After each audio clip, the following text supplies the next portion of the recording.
Hi hello and welcome to Anamika story one.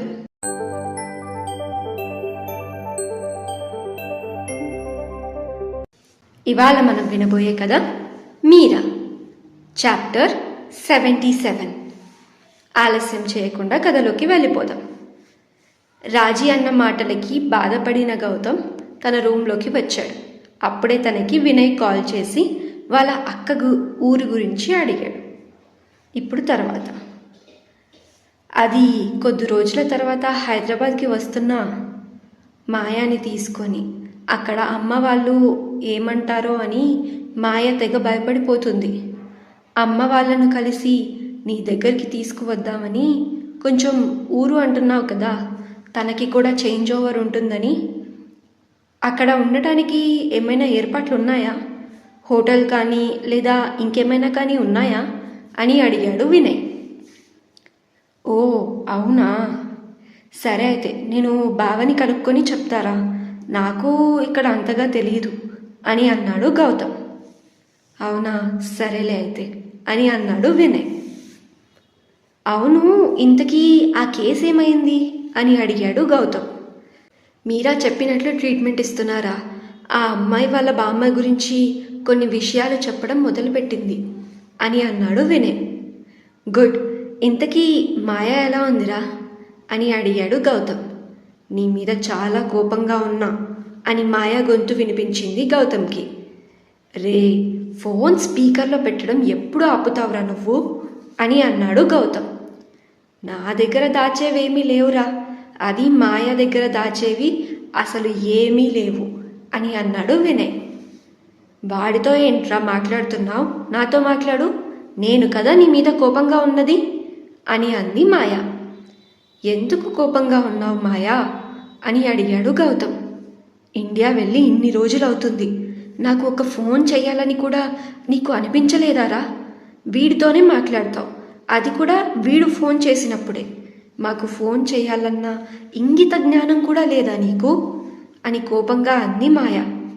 ఆ కోపంలో కొంచెం బాధ కూడా ఉంది. మాయా, నేను మాట్లాడే పరిస్థితిలో లేను, అందుకే ఫోన్ చేయలేదు.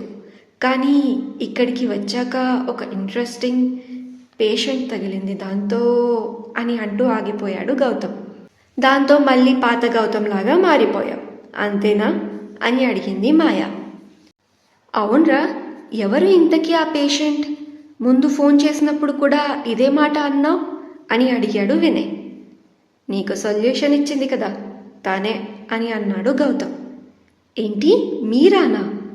మీరా పేషెంట్ లాగా అస్సలు కనిపించలేదురా, అసలు ఏమైంది తనకి అని అడిగాడు వినయ్. అసలు ఏం ప్రాబ్లం తనకి గౌతమ్? అసలు ప్రాబ్లం ఏంటి గౌతమ్ అని అడిగింది మాయ కూడా. దాంతో మీరా గురించి మొత్తం చెప్పాడు గౌతమ్. అంతా విని, oh so kind of psychology illusion అని అడిగింది మాయా. భయాన్ని తన మెదడులో చాలా నింపేసుకుంది. ఇవాళ ఇంకోటి గమనించాను, తను ఒక విషయంలో చాలా మునిగిపోతుంది. అంటే ఏదో ఒక విషయం మీద పడితే ఆ విషయంలోనే మునిగిపోతుంది, వేరే విషయం గురించి అస్సలు ఆలోచించడం లేదు తను అని అన్నాడు గౌతమ్.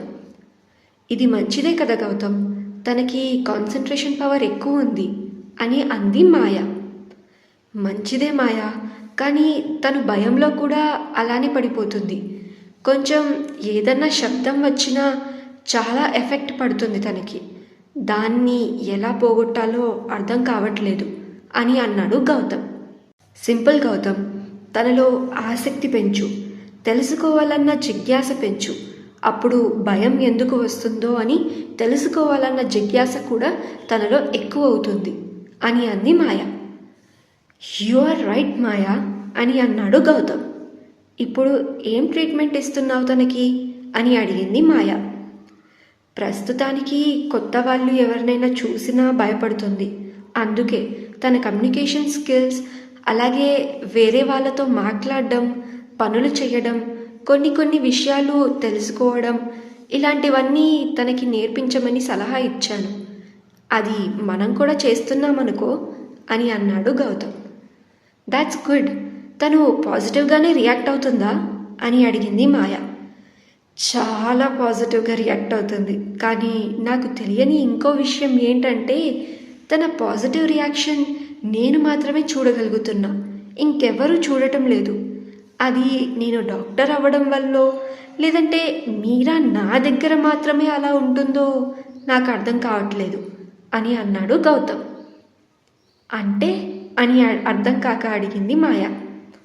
మీరా నా మీద కోపంతో పనిచేస్తుంది మాయా. తనకి కావాలని కాదు, నేను రెచ్చగొట్టానని ఆ పనిని చేసి చూపిస్తుంది. అలా పట్టుబట్టి మరీ పని చేస్తుంది. ఒక రకంగా మంచి విషయమే కానీ అంటూ ఆగిపోయాడు గౌతమ్.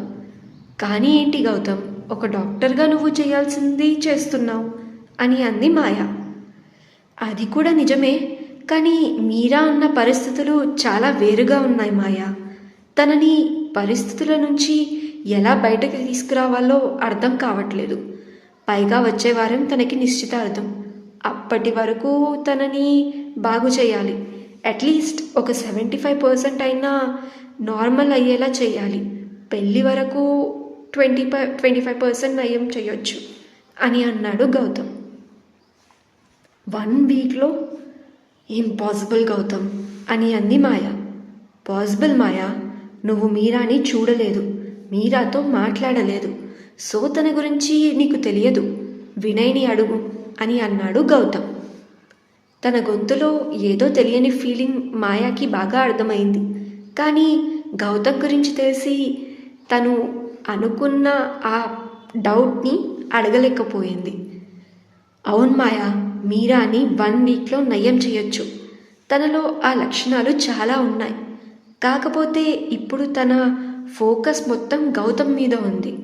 ఆ ఫోకస్ని తీసేసి తనకి తానుగా ఫోకస్ చేయగలిగేలాగా చూడాలి. అలా ప్రాబ్లం సాల్వ్ అవుతుంది గౌతమ్ అని అన్నాడు వినయ్. గౌతమ్ లోపలికి రావచ్చా అని అడిగింది సూరమ్మత్త. ఆవిడ గొంతు వినగానే నేను తర్వాత ఫోన్ చేస్తానురా అని ఫోన్ పెట్టేసి, అదేంటి బాబమ్మ అలా అడుగుతున్నావు, రా ఇలా వచ్చి కూర్చో అని అన్నాడు గౌతమ్ తన బుక్స్ని అక్కడి నుంచి తీస్తూ.